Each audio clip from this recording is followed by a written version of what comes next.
What's up, Google? Jeremy Martin 72 here, and I'm going to give you a crash course on the Google Pixel 4 camera.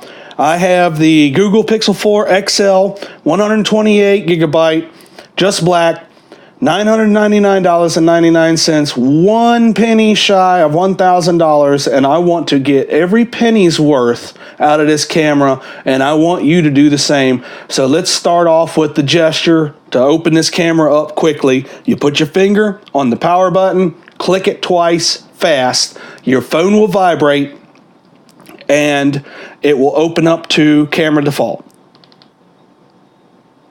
In the center is a white circle with a gray inside. That is the shutter button. To the right is a circle with an avatar of the last picture taken. To the left is a circle of arrows that switches cameras from front to back so you can take a selfie. At the top is an arrow. It opens up the user interface for whatever function that the camera is in at the time. Out of the box, it comes as auto for motion. You can manual off or on. I prefer auto. Same with the timer. Comes out of the box off. You can put a 3-second variable or a 10-second variable, and it gives you time with a countdown before it shutters.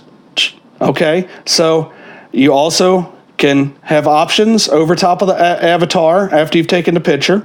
In this situation, that avatar is the picture you just took. And you can have sharing options, and I'll show you how you could put your favorite sharing options in there in a minute. Let's go ahead and turn off the variable. Flash, you could turn auto off where it never flashes. This will make it to where it always flashes when you push the shutter button, and this as auto allows the phone to decide when it wants to flash. If you want to take a picture for a wallpaper on your Pixelbook, you want to go with 4:3 ratio. It makes it look squarish, maybe rectangular-ish. And if you want a really nice picture on your 4K television, or you want to use 16:9, these are my opinions. You mess around with them and find what you like. I personally suggest you leave it in 16:9, but I also suggest that you play around and find what works. One resolution might work better for it than another one. Okay, at the white gear opens up general settings. Save locations out of the box, turned on. If you're one of those privacy nuts, you're going to want to turn it off. I like it turned on. When I do my work, I go to a place, I take a picture of what is broken, then I fix it, then I take a picture of it fixed. So if the customer or the boss or the government or whoever I'm working for at the time asks me a question, I can ask my Google Assistant and it will show me a picture of what I worked on, what it looked like after I worked on it. It'll have a timestamp on it, and it'll also have a location stamp in Google Maps. It is very handy for me. It's a moneymaker for me. Camera sounds, they're not too loud. Personally, I like them. They're pleasant. You can turn them off if you want. Google Lens is awesome. I'll show you more about that later at the end of the video. Framing hints are little blue boxes that pop up and explain to you what's going on, what you opened up, and what you're looking at, or what you're touching. Save selfie as previewed comes turned off out of the box. Now, I've seen some YouTube reviewers talking about all these other phones can take selfies right, but when I take a selfie with the Google Pixel 4, my selfie is backwards. I was holding my right hand up, but this picture makes it look like my left hand's up. Well, that's because they didn't go into general settings and push the button where it says save pictures with the same orientation seen in the viewer. All right, social share is where you can pick what social networks you want to share with. You can only do 3, or, you can do none, and that thing won't pop up. Me, personally, I like Google Messages, I like Facebook Messenger, and I'll do it in Story. Gestures. I have the same story as most other people. It's very popular. When I first got Android 10, I wasn't sure about the gestures. I think I was sure that I hated them, but I learned them. They were real easy to learn. They grew on me real quick. Now, I don't like Android unless I can use the gestures. Volume key action, they give you options on what you want for the volume key. Double tap action, they give you options for the double tapping. Grid type is deep nerd stuff for how things function on the video camera and other things in this. It's hard for me to explain. I'll show you some of it later on in the video. Frequent faces, if you have a big family, a big group of friends or something like that, and you're taking pictures of them a lot, you're going to want to leave this. You want to turn it on and leave it on. And when you take pictures, after a while, your camera will start recognizing frequent faces, and then it's going to give those faces and those people priority when it comes to effects, when it comes to focus, when it comes to light. You're going to want to leave this turned on if you got a family. All right, advanced, more deep nerd stuff, except for you don't have to be a deep nerd for the show dirty lens warning. That's a good thing to have on. Raw JPEG, that's for them studio workers, and of course social media depth data will be saved. More deep nerd stuff there. Excuse me. I've already been in there. Photo camera resolution comes full resolution out of the box. If you want to take a whole bunch of pictures, and you're being stingy about your storage, then you switch over to medium resolution. But why?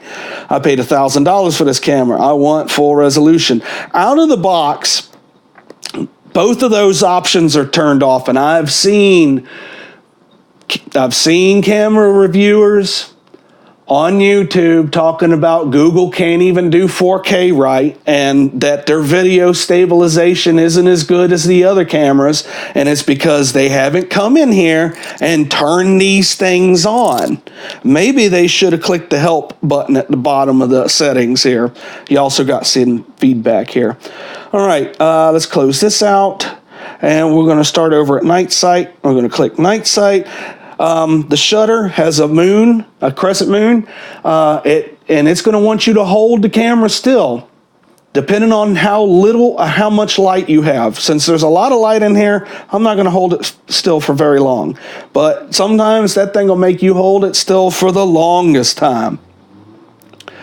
And as always, every time you go into a function, you pull up the user interface and see what it gives you. It gives you all kinds of... This puts priority on faraway objects. This puts priority on near objects. You always want to check out your user interface in every function you open. If you want to take a selfie, you want it to be in portrait mode. Also, I leave it in natural for the face retouching. Sometimes smooth is a little freaky. Sometimes it's wonderful. I'm not really into it. Camera is default. Video. Always open up the user interface. Now you can, this is external mic options. I'm not touching that because I got something plugged in right now. Flash, in this situation, instead of flashing when the shutter button's pushed, it's always on. And, let me turn that off. All right, and more. All right, panorama. Now I'm pointing my camera down. They want you to hold your camera up at face level, and then you want to follow one of them arrows, and whatever it tells you, like if it says you're tilting your camera, tilt it back, and you just follow what it says, and you go in a complete circle, and it's pretty cool. It makes a 360-degree picture. To get out of there, you push the X, and it always defaults to camera. All right, photosphere. It's the same thing as the panorama, but it does it as a dome. So you take a whole bunch of pictures in a dome, and then like if you were to have this in virtual reality headgear, you'd be able to look. If you looked up, you'd see the sky. If you looked down, you'd see the grass. It's way cool, man. All right, always defaults to camera. Slow motion. 1/4 speed and 1/8 speed. And they allow you to have flash always on to help you get the best out of your slow motion. X to get out of there. Time lapse. That's going to show these little blue boxes. You can turn these off in the settings that we were talking about. Good for walking, good for busy spots, good for sunset. And we'll close that out. And then playground. This place is fun. You can put text. All right, yes, it's 3D and it interacts. It interacts with the grid. All right. And you can move it around. Or you can throw it in a trash can. You can also, it gives you suggestions. You can also go through, they got the Pikachu, the Avengers, and stuff like that. You can download them. Let me pull up let's do this. And if you pinch them, you can make them smaller. And you can move them around. And if you don't like them, just drag them over. That's the grid, that deep nerd grid thing there. And you got stickers you can get and all that other stuff. Let's close that out. All right. Google Lens. This is a tool.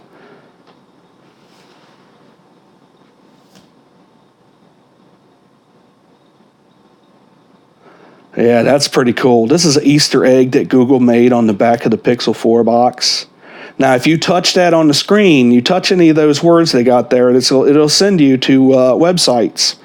And see, now, if there was like Chinese writing on there, you could push translate, and it would make them show up as English or whatever, or Spanish or something like that. See, it says auto detect English. All right. You can use text. I like using text on blueprints and books and stuff like that on job sites as specs. And I'll sit there and I can pull the text out and copy and paste and put them on Chrome and do a search for parts and stuff like that. You could just do an auto search in general for everything that's on there. You can do shopping like... so it'll show up, boink, there you go. New Pixel 3 XL, 128 gigabyte, factory unlocked from eBay. Exactly right. And you can find what, I don't know. Let's see what dining says about this. Select restaurant. I guess you can't find a restaurant in the back of a Pixel 4 XL box. I like the little magical-y stuff here. Magically. Anyways, Google Pixel 4 is awesome. It is. It's a really good phone. And my brothers and sisters, y'all stay safe. And Google on. Enjoy your camera.